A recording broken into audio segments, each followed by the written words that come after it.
Hello, I'm Jonathan Friedman, Admissions Director and Associate Professor at the International Institute for Secular Humanistic Judaism. An important aspect of IISHJ is providing adult learning opportunities and resources, along with our professional training programs and publications.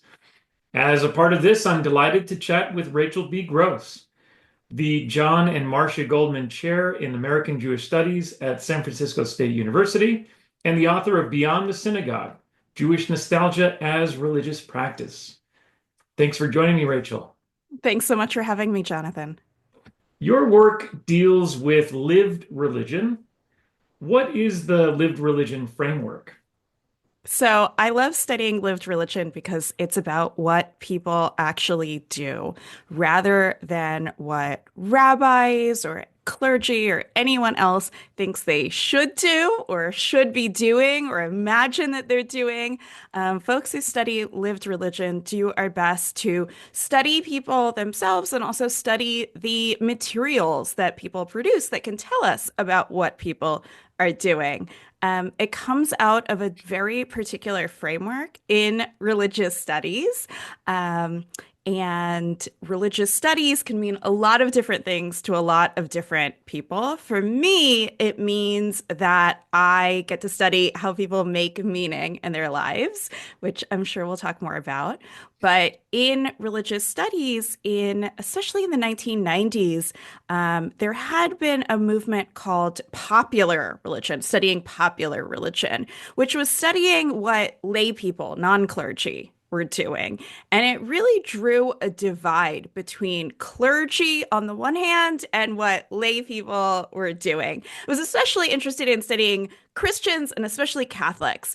And lived religion comes along and says, okay, we're really interested in what ordinary people are doing, but actually we're really interested in what everybody is doing. So this divide between religious leaders and lay people is overdrawn. So lived religion comes along and says, we want to study all of it, what people are doing, and the materials. It's very closely related to another term, to material religion, which is the study of all the stuff of religion, all the physical stuff and spaces of religion. Does that also lead into maybe redefining what religion is? It is closely related in the work that I do. So, what is the scope of our inquiry if we're studying all the things of religion? So, for some of us, some folks who study lived religion are like, okay, I'm studying Catholics, I'm studying people who self-identify as Jews, which, as you know, can be really messy.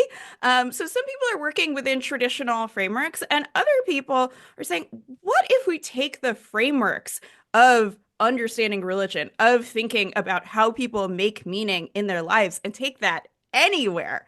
So one of my mentors, Catherine Lofton, who is a professor at Yale, wrote a wonderful book on Oprah as religion. And after that, I think the floodgates are open. So people have long studied sports as religion. People make meaning in their lives, build community through teams and symbols. So in my work, I build on a scholar named Robert Orsi, who is a scholar who studies Catholics. And I build on his understanding of religion, which is really about relationships, religion as sacred or existential or deeply, deeply meaningful relationships. And he thinks that we can think about religion as relationships between people and the divine or sacred beings because he is studying Catholics, so he's thinking about angels and saints and all kinds of things. So it could be a relationship between humans and some kind of divine or celestial being. It could be between people and ancestors, which is something I'm really interested in. We don't normally think of Judaism as about ancestor worship, but actually we think about Jews think about sacred relationships with their ancestors in lots of deep ways. And also, we can have sacred, deep, and existential relationships with our communities in the present. So I'm really interested in thinking broadly about what religion is and thinking about the practices and the stories that we use to support those sacred relationships. You've written about how classical divisions between religious and secular aren't very instructive if we want to understand the lived experience of today's Jews. Why is that? Absolutely. I actually think it hasn't been really a great way to understand Jews in any time period, but especially in our own time period. A lot of the things that Jews do today have that the deep ways that they find meaning are not things that we necessarily understand as religious. All of the ways that we make meaning in our everyday lives, the things that scholars of lived religion would pick up on, are not captured by what we traditionally think of as religion. And in large part, that's because our understanding of religion in 2025 in the United States has really been shaped by a Christian understanding of religion, especially a modern Protestant idea of religion, which is not so much understood in terms of community or even practice. It's an idea that's really focused on individuals and their beliefs, especially in God. Um, and that's been something that and really focused on that individual belief and certain recognizable markers, especially of Christianity. And as I tell my students, Judaism, Christianity in many ways grew up together over the last 2,000 years. Judaism also grew up alongside Islam, has a lot of things in common with it, but it hasn't always fit super well into Christian definitions of religion. And certain Jewish thinkers over the past couple centuries have worked really hard to fit Judaism into that model deliberately. So, especially post Jewish emancipation, here I'm going to go into the weeds just for a minute into Jewish history. Once upon a time, Jews primarily lived in semi autonomous and semi enclosed Jewish communities. And they mostly ran their own Jewish communities, and there wasn't a secular society that you could choose to be a part of. And there wasn't really a choice about what kind of Judaism or any other religion you were practicing. It's the one that you were born in your local community. As Jews and other free white men, especially, started to get individual rights, and Jews started to have more choices about what kind of Judaism they wanted to practice, if any, Judaism starts to change. And Jewish leaders, we're talking roughly the 1700s to 1800s, Jewish leaders work really hard to think about what is Judaism going to be like in this historical moment where Jews have choices. And in Christian environments, they say Judaism is a religion, and here's what it looks like. It looks like going to synagogue. It looks like practicing certain kinds of recognizable religious practices. And the things that don't fit easily into that metric are labeled as culture. So I think that divide doesn't accurately capture all of the many ways that Jews enact Judaism.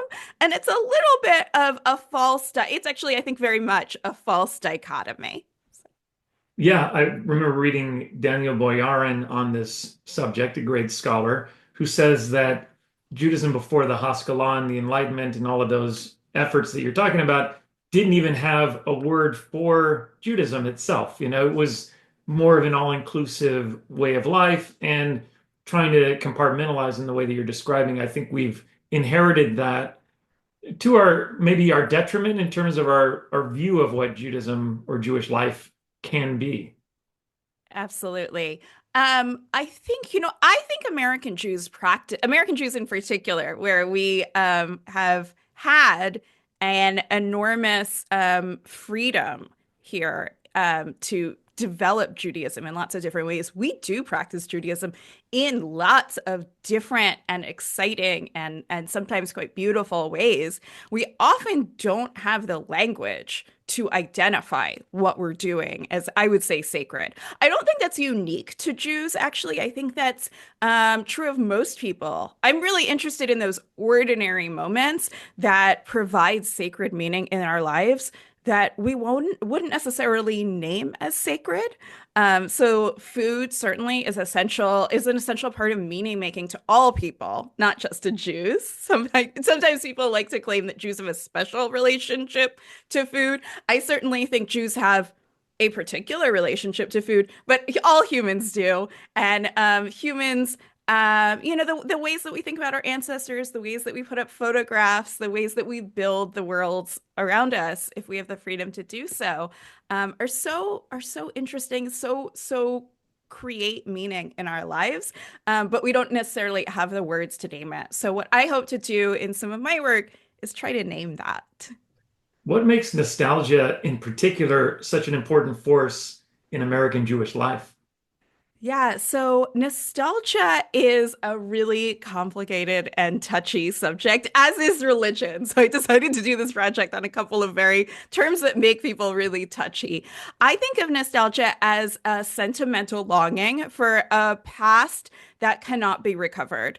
That's true of this always makes me laugh because all histories are past, all pasts are past and cannot be recovered. That's like the way time works. But nostalgia is really about hanging out and longing in knowing that the past cannot be recovered.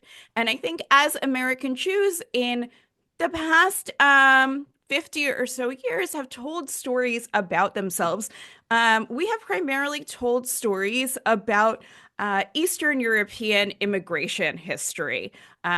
Definitely not all, but the vast majority of American Jews have ancestors, are descended from ancestors who immigrated to the United States between the 1880s and 1924. And they settled in urban ethnic enclaves like the Lower East Side and other places. And then they pretty quickly moved out of those dense urban neighborhoods and they were replaced by new immigrants until 1924 when Congress cut off immigration from Eastern Europe, other European places, and started to create the immigration system that we have now. So Jews, as that immigration ended, American Jews started to think about where they came from and where their ancestors came from. So those ethnic urban neighborhoods, and also the Eastern European histories. And I think since the 1970s, what I found in my research is that since the 1970s, American Jews have not only told stories about where those ancestors came from, but also have institutionalized this longing for where their ancestors came from. So, in my book, Beyond the Synagogue, I look at four cases of institutions of what I see as American Jewish nostalgia. I look at historic synagogues. Oh, excuse me. First, I look at the organizations of Jewish genealogists in the U.S., which start in the 1970s. Then I look at historic synagogues in the United States, which start to get renovated and opened as museums in the 1980s. I look at the development of the industry of publishing children's books about these histories, which really gets going with the multiculturalism movement of the 1990s. And then in the early 2000s, we get maybe the most delightful version of this nostalgia in artisanal delis that really start in the early 2000s and some of which are still going. And all of these have continued to the present day. And I think that these institutions, these organizations, these institutions have really presented nostalgia to American Jews and to others, have taught American Jews how to feel a particular way about their past. And sometimes other people's past, whether it's other Jews or non-Jews. And they've presented this history and this feeling as such an important and central way of being Jewish in the United States that I identify it as a religious practice, as something that builds those connections to ancestors, to community in the future, and lays out values for the future. It's interesting. In earlier literature, psychological literature, nostalgia was considered a mental disorder. I think it was called an immigrant psychosis. In more recent years, nostalgia is big business with reboots of movies and TV shows, and of course, all the things you're talking about within the Jewish framework as well. What is it, maybe specifically about nostalgia, that uh, works on that sacred level that you were describing earlier. Yeah, nostalgia can do a lot of different things, for good and for ill. And I think, in my book came out in January 2021. So, a lot of folks were actually thinking about nostalgia being really negative at the time. The Unite the Right rally in Charlottesville happened, and folks were thinking about, I'm actually from Virginia, so I spend a lot of time thinking about the nostalgia for the lost cause, the Southern longing for pre-Civil War South, folks thinking about nostalgia for an imagined white 1950s suburbs. There's a lot of negative ways we can think about nostalgia. Nostalgia imagines a kind of uniform past, and it gives us an emotional connection to it. And there's a real power in that, and a power in longing for something that may or may not actually be factually accurate, whatever kind of nostalgia we're talking about. What I wanted to do in my book is I think that there's a lot of great work on the negative aspects of nostalgia. And I want to say, look, this is a big force in American Jewish life, and it can build Jewish communities. It can build Jewish communities that reflect on their past and do so in really thoughtful ways, but in ways that are leaning primarily on the emotional response. So rather than, unlike academic institutions, and obviously, I think academic work is super important. That's what I do in my life. We don't tend to foreground the emotion in academic histories, but the nostalgic institutions really foreground that emotional connection. I don't think that's necessarily good or bad. I think that can be used in a lot of different ways.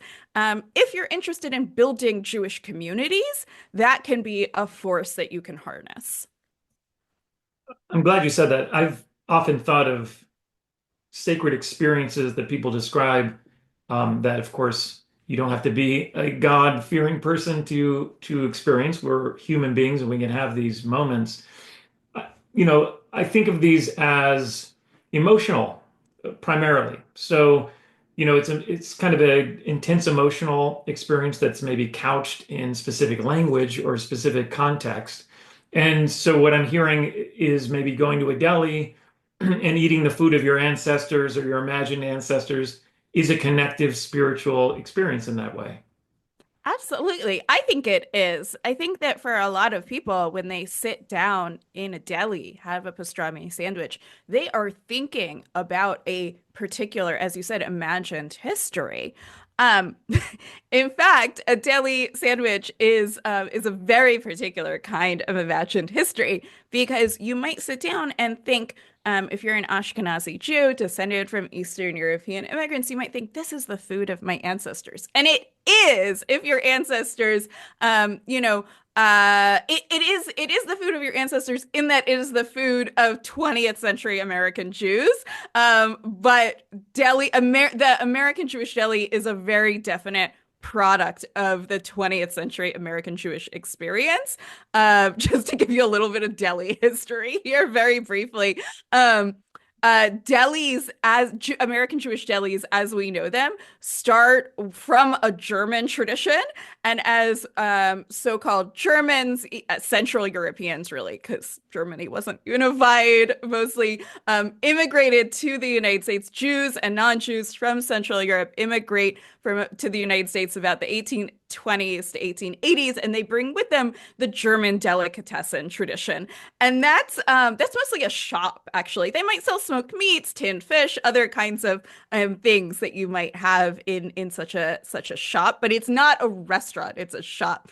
And then when the Eastern European Jews come and bring their own smoked meat traditions, especially from Romania, as well as other places, they look at the delis of Jewish and non-Jewish Central Europeans and build on that and turn what becomes the American Jewish deli into a restaurant, sometimes high end, sometimes low end, and often primarily lower end is becomes the dominant model. So when we sit down and think of a pastrami sandwich and eat a pastrami sandwich, we're building on that history. We're not actually going back to Eastern Europe. But I love that it's such an American Jewish history. And you might sit down in a deli, and even if it's not the deli that you went to with your parents or grandparents, you might be thinking of those times that you had one with friends and with family in other settings. And I think that's so powerful. Yeah, it's like when you bite into a hard cracker matzah, you think that you're eating the stuff that our ancestors ate in the desert, but that version of a matzah was invented by Manischewitz in the United States using the Industrial Revolution, mass production means, and so forth. So Exactly, exactly. it's the nostalgic thought that counts. Exactly. One of the things that I think is really interesting here too is not just the work that individuals are doing, but one of the things that I'm looking at in my book is what we call public history. So the ways that public institutions like museums tell histories, tell stories. We don't normally think of delis as sites of public history, as places that tell histories, but I think they do. I think a lot of restaurants do tell a history. Some delis do so explicitly by hanging up pictures of celebrities who have been there, or of their customers. The artisanal delis that I'm looking at definitely tell very particular stories. So when I say artisanal delis, I'm looking at the delis like Saul's Deli in Berkeley, Mile End in New York, and there's a whole bunch of others that in the beginning of the 2000s started to think about the deli tradition and thought that it wasn't really, they were really interested in the deli tradition. And this is the food in many ways of American Jews, but it didn't entirely keep up with their values. That a lot of meat was shipped. If you're a deli in Berkeley, like Saul's Deli, you're having meat shipped from New York, that you're serving food that is not local, that is not sustainable, that is not seasonal. And they wanted to reimagine a deli to fit in with their values as food entrepreneurs and as people who cared about the planet and what they were eating. So they started to serve and to make food that was local and sustainable and reimagine the deli tradition. So a lot of people think this is very silly, and it is, but it's also quite serious, right? But the one of the ways that delis sell stories is by sell their food is connecting it to stories. So a lot of the delis that I look at, for instance, Mile End came out with a cookbook, and Noah Burnhamoff, who is no longer the owner of Mile End, but was the founding creator of it, and his wife Ray came out with a cookbook that really said, I am thinking about the food of my grandmother's and her Friday night dinners that really were at the heart of my family experience. And when my grandmother died, I wanted to pass on this food, but I wanted to do it in a way that centered my values in the present as well as my memories of her. So there's a lot going on there, and there's a lot of storytelling going on there, that connects the individual and his family and his community in the present and this long story of American Jews. And like, if that's not religion, I don't know what is. I think the work of nostalgia is placing ourselves in stories that matter. And I think that's also the work of religion. So, in your view, is it important for American Jewish institutions and American Jews more broadly to adopt maybe this broader view of what constitutes Jewish religion? Yeah, I think there are big stakes. I sometimes say that there are three reasons why everybody should think about the definition of religion. The first is that there are legal implications. The US government, the Supreme Court, creates laws based on an understanding of religion. And it's primarily been a understanding of religion that has centered white Christians and especially white Protestants. And I'm sure we can all think of many examples. Maybe the clearest example is Native Americans have literally had to fight to say our practices are religious. They've literally gone to court saying we have a religion. They have often lost because their practices do not fit in any way white Christian understandings of religion. So there are legal implications. I don't think that the things that I am studying are likely to be legally understood as religious. I'm not arguing for that, but I do think the stakes are really high. And we do define and redefine religion all the time in the United States. The second one is that in American Jewish communities, there is big money at stake. And there have been, American Jews have been really interested in counting ourselves. It's also very complicated, as you know, to count American Jews. But there have been big national surveys, first by American Jewish organizations, and now in the last couple years, it's been picked up by Pew Research Center, which is a wonderful, they're the best quantitative sociologists in the country, if not the world, and they have counted American Jews. Pew also counts many, many other people in the United States and around the world.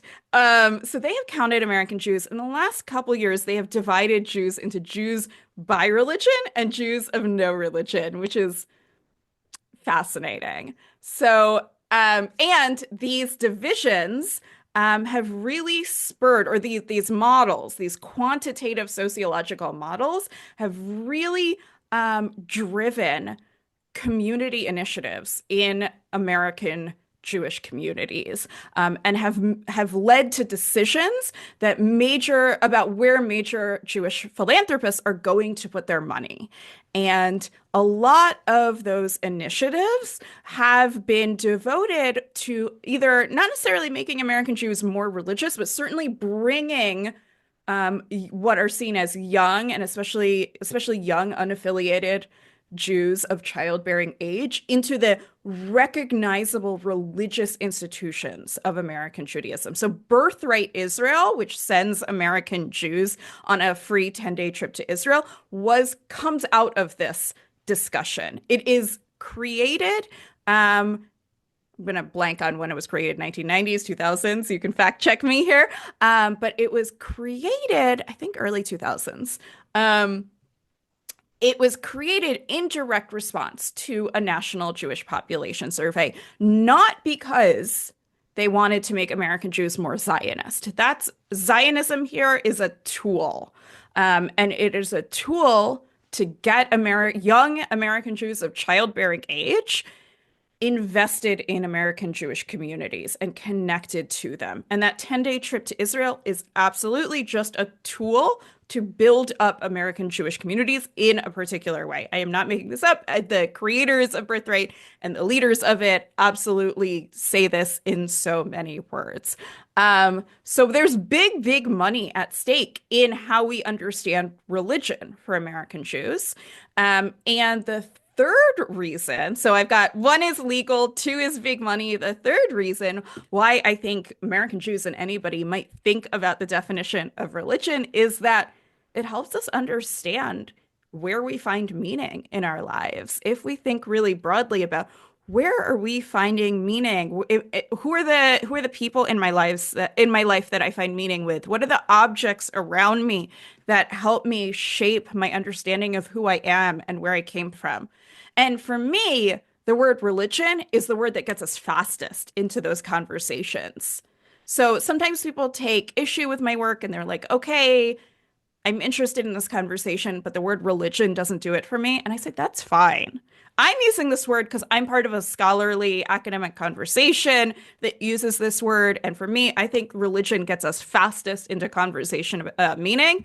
But if that word doesn't do it for you, that's fine. What I am doing in my book and in my work is inviting you into this scholarly conversation about thinking broadly about where we find meaning in our lives. And I hope people find that useful. Well, thanks so much for joining me, Rachel. Thanks so much for having me, Jonathan. And to our audience, thanks for watching.